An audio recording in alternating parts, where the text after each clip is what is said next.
So designing servers are really gonna help you, especially if you're a beginner, because like almost all of them have these channels where you can find like free resources to use on your designs if you like don't know how to make accessories.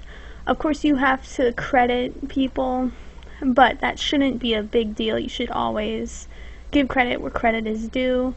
They also often have showcase channels where you can showcase your work and get like critique from other people to improve your designs. We also have, I'm just looking at this one specific server, Ren's Designer Haven, which is one of the ones I'm in.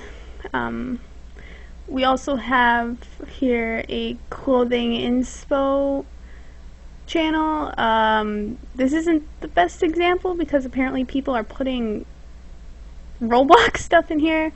Let's see, I know mine has a good inspo channel right here. I posted a bunch of just like inspo here, and let's go back there. And designing servers will usually also have a self-promo or advertising channel where you can advertise your clothing or even your services. You can pretty much advertise anything. This is where you're gonna go if you're looking to make some of that money, you know? But yeah, there are a lot of things you can do in these designer servers, and not just designing stuff. It's just fun to be in them because like there's a lot of designers out there, and you can even make some new friends in these servers while also improving as a designer. So yeah, definitely join some of these, especially if you're a beginner, because that will really get you noticed in the community.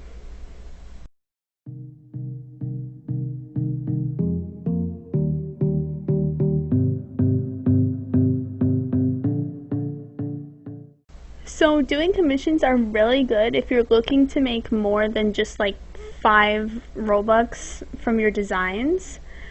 That's really where these designing servers come into play too, because obviously if you are a designer, you need somewhere to advertise your work.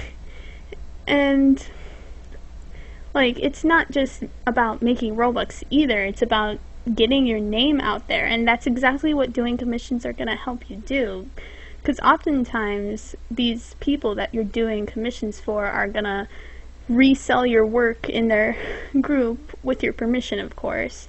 They're going to credit you for it so people know that you made it, and maybe they'll even refer you to their friends so that more and more people are eventually going to be coming to you for your work. And yeah, it's just a great way for pretty much any type of person, not just clothing designers, to like just start getting their work out there and becoming more popular in the community. Because as you can see, we've just in this one channel alone, there's a buttload of people doing commissions, and there's more people looking for this kind of stuff than you may think. So yeah, but here's a problem I see. I see like a lot of designers underpricing their work, and like if you want to like make your prices super cheap, that's completely your choice, and I respect that. But like some people, like let's look at this girl, Maddie. We're gonna use you as an example.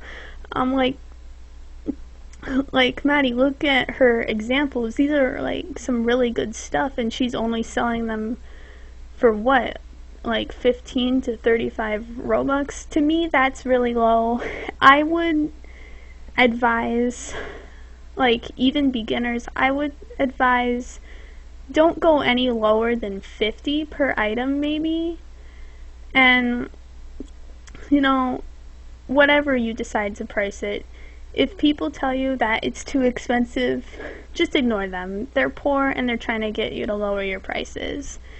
Please don't undervalue your work, because, you know, you're putting hours of work into something. You want to get more than just like 15 Robux for something, right?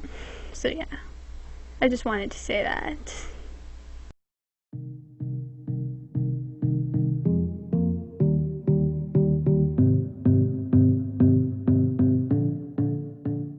If you're doing commissions, the dev forum is also a really good platform to not only advertise your services, but find job opportunities as well.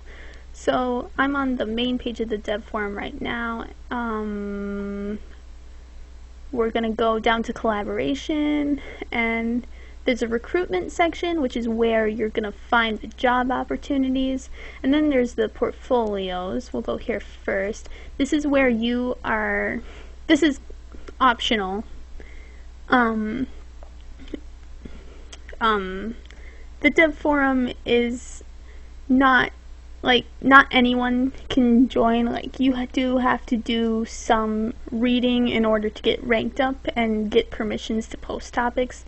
But once you do that, then you're gonna create your portfolio. I can't speak. Moving on. The other section, recruitment. This is where people are gonna post jobs, and you can filter by, come on, don't do that. Clothing designer, clothing, filter by what you wanna do, which is obviously for this video clothing designer. So as you can see, we have all of these job opportunities just for clothing designers. But yeah, pay attention to stuff in here. You're obviously gonna want to read everything in each post just to make sure it's the right job for you, because obviously some jobs may not be asking for like the type of clothing that you're specialized in or something. Obviously be professional and just read and follow the instructions. And yeah, it's the dev forum. It's my preferred place to go to, because usually the people using the dev forum are more mature and professional than the people in the designing servers. That's just my personal opinion. I just appreciate people that like they use more grammar and stuff, I guess. But it's all a matter of personal opinion and what yields the best results for you.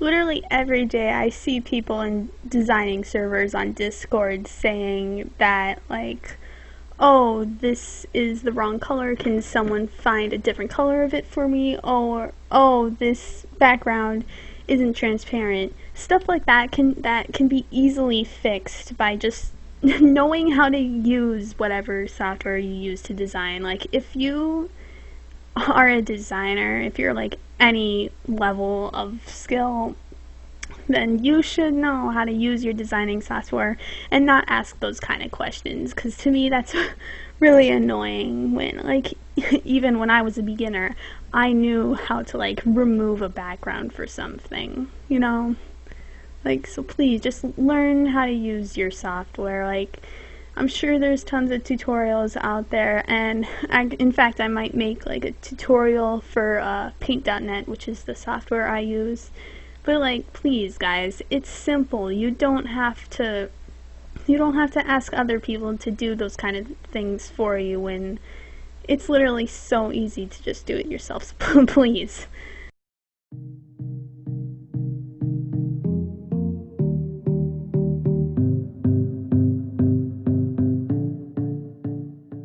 obviously, if you're just starting to design, then you don't have to know how to shade. It's completely fine to copy and paste from real clothing if you're a beginner. But as time goes on and you're getting more experience, you should really just like learn how to make something from scratch, because that's really a skill that if you if you don't learn, you're never gonna grow as a designer and get out of your comfort zone of just copying and pasting clothing. So, and honestly, I think it just looks better if you learn how to shade. Like, I have an examples, and oh my gosh, I can't speak. Alright, this right here is an example of something I made when I did not know how to shade. Because obviously the shading is all off, and that's because I copied and pasted it from real clothing, and that includes the jean shorts and the top. They were both from real clothing. But this over here, obviously I did not make the texture for the jeans. I found that somewhere, but I did shade this. And I added a little shadow right here to make cuffs on the jeans. That's also something. But this top, this was from scratch, alright? I learned, I got out of my comfort zone for this commission. This was actually for a commission. I wonder if they're watching. Well, if you are, then hi. Anyway, I really got out of my comfort zone with this top right here. This is not from real clothing. This is all from scratch, and this is just scratching the surface of what you can make just from a designing software. Obviously it does take time, but I used to think that I would never be able to learn how to shade, but hey, I did. And if I can do it, you can too.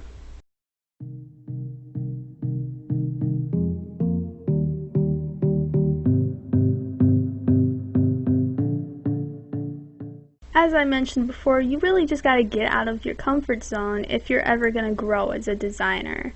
Getting out of your comfort zone will really help you get better and be able to do new things and not just make the same style of clothing every time.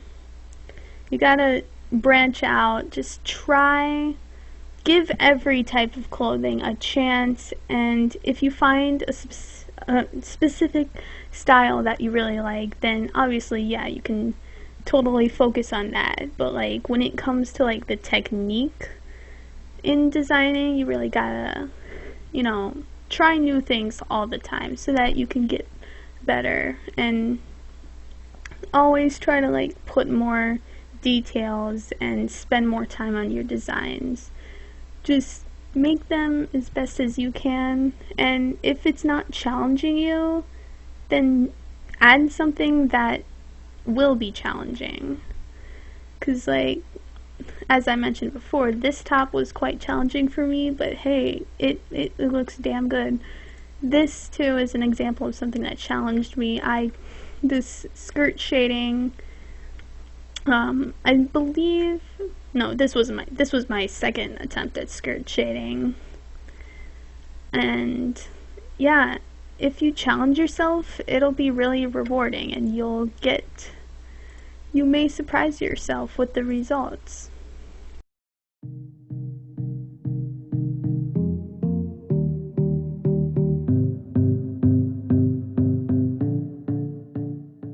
Don't force yourself to design if you don't really want to.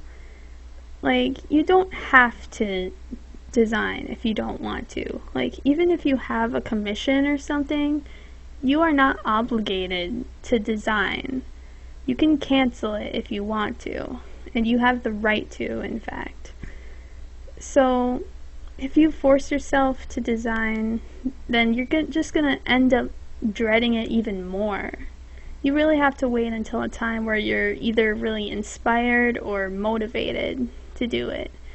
if you're going to be a designer, then obviously you should love designing. And it's okay to take breaks sometimes. I know I do. Even if I have like a bunch of groups I'm designing for or a bunch of commissions, even I am guilty of abandoning those for a bit because it does get stressful sometimes.